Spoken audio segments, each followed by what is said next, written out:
The first step in building a good box is knowing how big that box should be. Or in this case, how big the 3 boxes should be. So one thing I like to do anytime that I need to build multiple boxes to fill a span is avoid the temptation to try to make them all identically sized. For example, in this particular desk, the span that I want to fill the boxes with is theoretically 4'8" and 1/8 inches. And since each vertical partition is 3/4 of an inch thick, that means the 3 equally sized spaces would be 18 and 3/16 of an inch wide. The problem is, the chances of me nailing those exact widths and the spans when I actually built the desk is pretty slim. So what I like to do instead is place my vertical partitions at a distance away from the side pieces that's a nice clean number and that will divide the span into something close to thirds. So for example with this desk, if I were to place the partitions 18 1/4 inches from the sides, I'll end up with a center span that's 18 and 1/8 inches. That's close enough that nobody's eye's ever going to catch the disparity. And I know this sounds like a lot of explanation for something really minute, but the big benefit is when I go to build these boxes, 2 of them are going to be identical, whereas if I aimed for perfection, the more likely outcome is that I'd end up with 3 openings where no 2 were identical. Alright, so once I knew how big my boxes needed to be, I could start roughing out some pieces.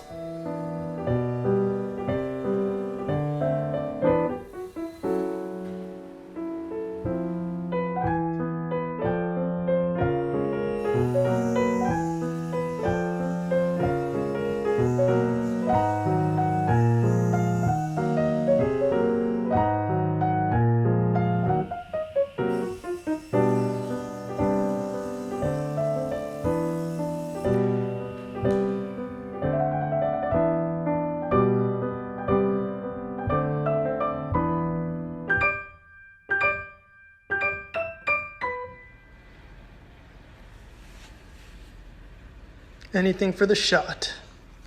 So something that you may have noticed is that I'm working with 2 different thicknesses of wood. And the reason for that is that the front pieces need to be significantly thicker than the side and back pieces of the box. And the reason for that is because I'm going to build them in a way where the fronts lean back at 15 degrees to match the angle of the top shelf and vertical partitions that I'd made for the desk.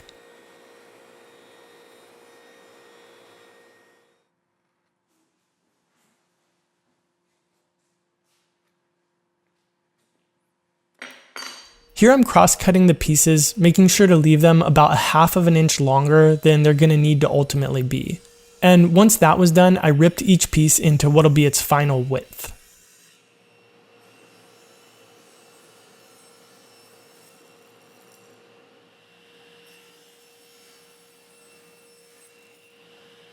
Now, what's going to determine the box's overall final size, or width, is how far apart I cut my rabbets. So here I'm using this center scale ruler to find the exact center of my front and back pieces, as well as to make a mark on the exact center of the board, which I'm going to use later to cut in a finger pool.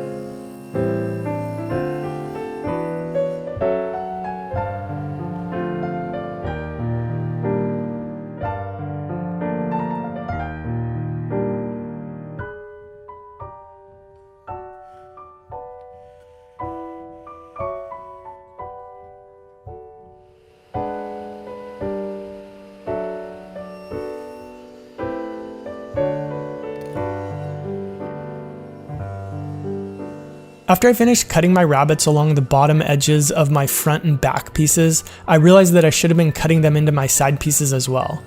Out of sight, out of mind, I guess. Anyhow, so I had to do my best to try to replicate my saw settings to cut those in after the fact.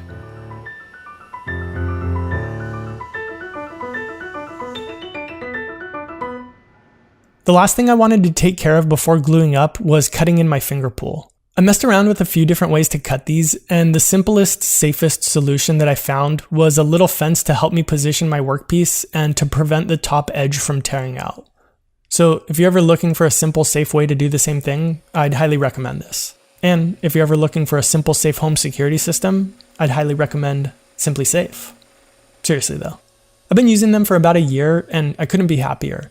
It's reliable, customizable, and provides peace of mind knowing that it's all monitored by professionals 24/7 who will call in an emergency and send police help if needed. I also love how Simply Safe's taken the time to make their systems actually nice. Things like how small and discreet their sensors are, or how it can remind you if you've left a door or window open. On top of that, they offer really fair and honest prices with no contracts or hidden fees, and systems couldn't be easier to install. I think a screwdriver was about as complex as it got for me. And everything's equipped for worst case scenario. So for example, if you were to lose power or Wi-Fi, or if your system was attacked, it's still gonna work. We recently added the SimplyCam video doorbell to our system and have been really pleased. Not only is it nice from a security perspective, but knowing when things are getting delivered and being able to communicate with neighbors even when we're not home is just really convenient. All right, so if you've been thinking about a home security system, or even if you have one that you think could be better, check out SimplySafe, put a system together, and see if it might be a better option for you.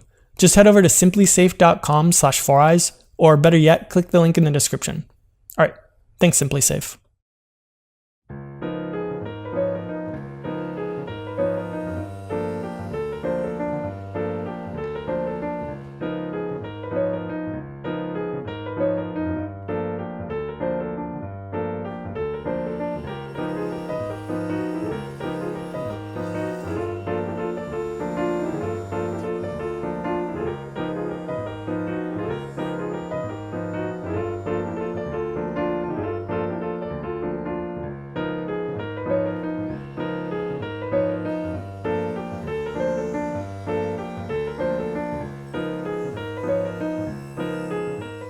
With the shape of the boxes complete, the next thing to work on was how they would operate. And I wanted to keep it simple, but not too simple. So the simplest version would literally just be sliding the entire box in and out. But I thought if you build it tight, that's going to be a lot of material rubbing, which might make for a less than smooth operation. So you could just leave it a little loose, but then it would wobble around, and again, that might not be very satisfying. So the simplest idea seemed like it might be to attach some hardwood runners on the bottoms and sides. That way it fits nice and tight and won't wobble, but it's also a much smaller amount of material that's sliding along the desk.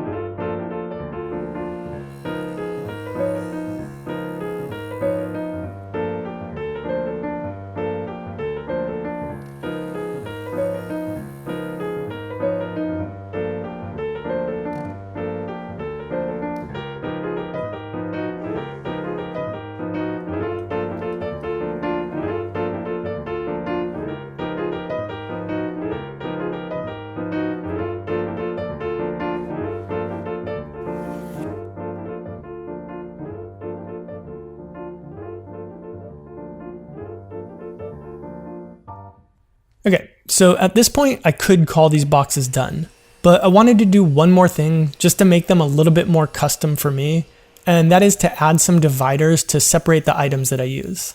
After I'd ripped a few strips of 1/2-inch plywood to just a little bit narrower than my boxes deep, I determined how long the main partitions would need to be and then cross-cut them.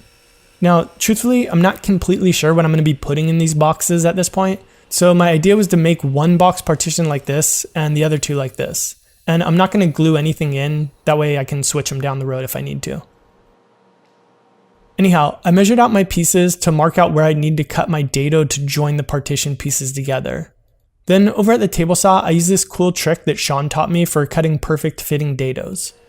So what you do is line up where you want the dado to start with the saw blade, so that you're cutting on the inside of the line. Then you're going to take a piece that's as wide as you want to cut your dado, put it next to your workpiece, and clamp a stop block to the fence. Now you can make your first cut. Next you can remove the spacer block to make the second cut. Now, if you were to put your workpiece up against the stop block at this point, you'd end up cutting your dado too wide by exactly the thickness of your blade. My blade happens to have a 1/8 inch kerf, so what I'm going to do is just take a 1/8 inch drill bit and use that as a spacer to make the second cut. And then you can just clear out the material in between, and that's it. Perfect fit. All right, let's watch that one more time with a closer view.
When you stop and think about it, building furniture is really a lot like cooking a nice meal. Things grow from the earth, then you cut them, and ultimately combine them back together in a different way. Then, when you're finally done, you can gather with friends or family and eat whatever it is that you made. Make sure to check out the rest of the desk build if you haven't seen it already, or some of my other videos. And thanks for watching, subscribing, and I'll see you in the next one.